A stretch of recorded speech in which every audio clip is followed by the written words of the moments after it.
CMRL മാസപ്പടി കേസിനേക്കാൾ വലിയ കേസാണ് മുഖ്യമന്ത്രിക്കെതിരായ സ്പ്രിംഗ്ലർ കേസെന്ന് സ്വപ്ന സുരേഷ്. മുഖ്യമന്ത്രിയും മകളും ഈ കേസിൽ തന്നെ മനഃപൂർവ്വം കുടുക്കിയതാണെന്ന് മുഖ്യമന്ത്രിയുടെ മുൻ principal secretary M. Sivasankaran പറഞ്ഞിരുന്നതായും Swapna Suresh തിരുവനന്തപുരത്ത് പറഞ്ഞു.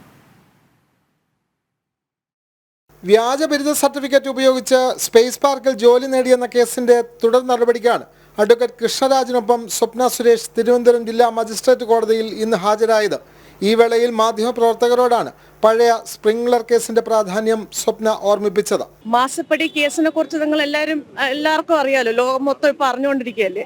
അപ്പൊ അതിനോടൊപ്പം തന്നെ I am trying to approach the investigating agencies, അതുപോലെ തന്നെ കോടതിയെ അപ്രോച്ച് ചെയ്യുകയാണ് സ്പ്രിംഗ്ലർ സ്കാമിനെ കുറിച്ച് അന്വേഷണം തുടങ്ങാൻ വേണ്ടിയിട്ട്. ബിക്കോസ് ഈ CMRL എന്ന മാസപ്പടി കേസിനേക്കാളും ഏറ്റവും വലിയ കേസാണ് സ്പ്രിംഗ്ലർ എന്ന സ്കാം.